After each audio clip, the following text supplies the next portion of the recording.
Now, the new chairman of Skybank, Mr. Mohammed Ahmed, has assured shareholders, customers and depositors of his commitment to preserve their investments and deposits. In a statement released yesterday, Mr. Ahmed explained that Skybank is well positioned to deepen the retail and commercial banking services in Nigeria.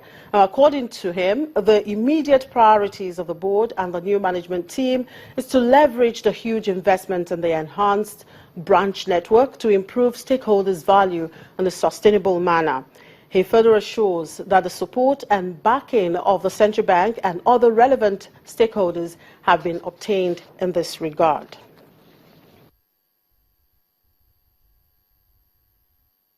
Well, let's see what's happening there in South Africa. Thousands of young graduates cannot find jobs in South Africa as the country struggles with dismal economic growth, high unemployment and inequalities that persist 2 decades after the end of white minority rule seem to have become the order of the day.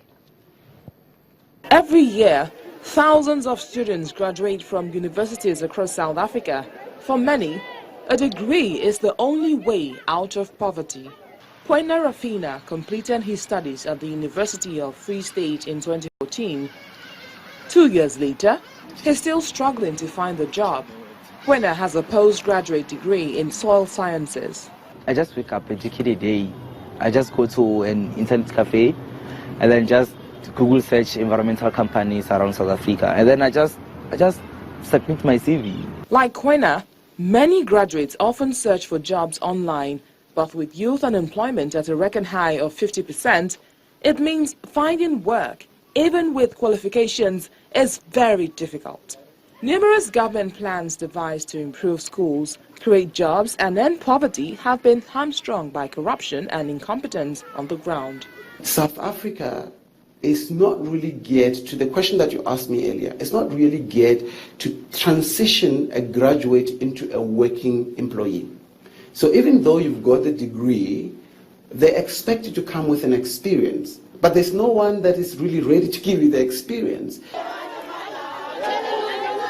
When universities announced a hike in 2016 tuition fees by as much as 11.5%, it was the last straw for many students who joined thousands of others, black and white, in protests across the country, united under the Twitter hashtag, Fees Must Fall. We are suffering debt slavery, and we are just going to spend the rest of our lives paying back the money, and the money that we don't even have. Taking into account the high unemployment in South Africa.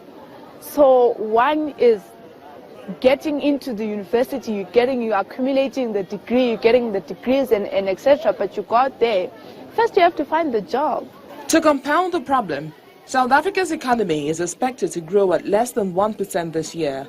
Analysts fear the country is on track for a first recession in 7 years as major sectors of the economy slip into sharp decline. Policies that grow the economy rapidly, especially above 4% a year, will draw labor into the mix. So the fact that our economy is now in 2016 experiencing its 8th, nearly its 9th year of economic stagnation and decline is devastating for jobs. The future of South Africa's expanding population of jobless youth remains uncertain. Analysts warn that the unemployment crisis is a ticking time bomb and is one of the government's most pressing challenges, especially as the country heads towards crucial local elections in August. And the Global African Investment Summit and the government of Rwanda on Monday launched a summit program, the first edition scheduled for September 5 and 6 in Kigali, the Rwandan capital. The director of Global African Investment Summit, Paul Sinclair, says the September meeting will encourage trade and investments within the common markets for East and Southern Africa by giving political and business leaders an opportunity to present their projects and set up partnerships.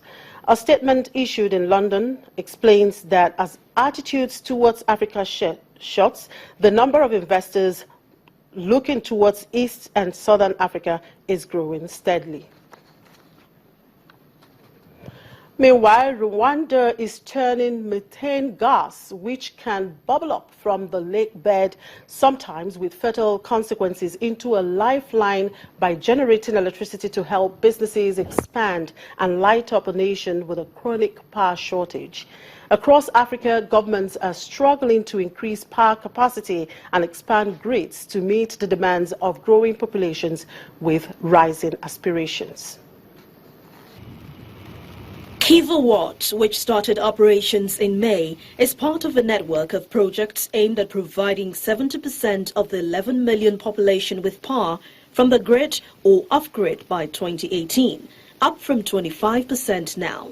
Much will come from renewable resources. Lake Kivu's methane has now been added to the list of its emerging resources, formed from biogas created by decomposing matter on the bed of the lake that is trapped by a layer of mineral-rich water flowing off nearby volcanic soil.